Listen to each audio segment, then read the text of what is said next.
फूल लेकर, और जब पहुंचा फिर क्या हुआ, उन सबको हाथों में लिए,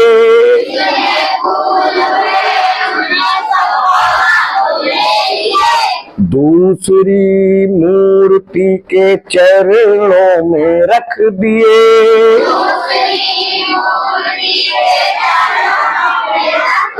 7 फूल थे, 7 फूल उसने पहली मूर्ति पर चढ़ाए।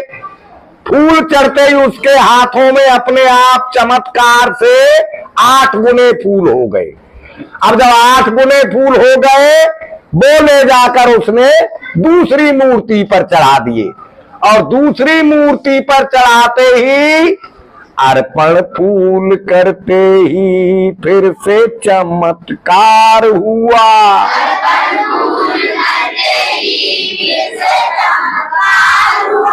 9 गुने फूलों का तुरंत भंडार हुआ।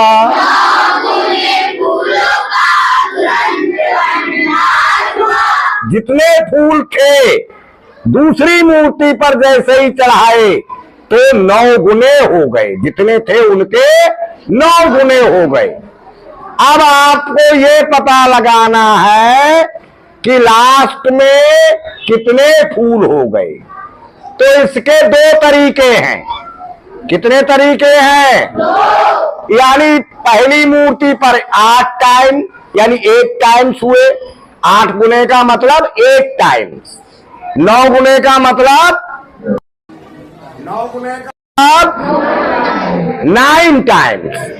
8 गुने का मतलब 8 टाइम्स, 9 गुने का मतलब 9 टाइम्स।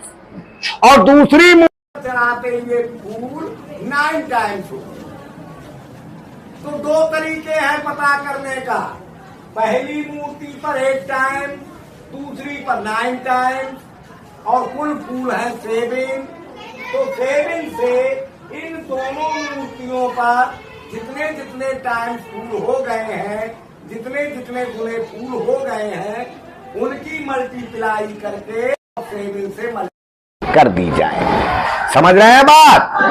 दूसरा तरीका ये है कि पहले 7 की और पहली मूर्ति पर जितने टाइम्स फूल हो गए हैं उनकी मल्टीप्लाई कर दी जाए, और बाद में बाद वाली मूर्ति पर जितने गुने हो गए हैं उसकी मल्टीप्लाई कर दी जाए। दोनों ही तरीके से हमारा आंसर एक बराबर आएगा, सेम आएगा। तो इसको हम कहते हैं ऐसो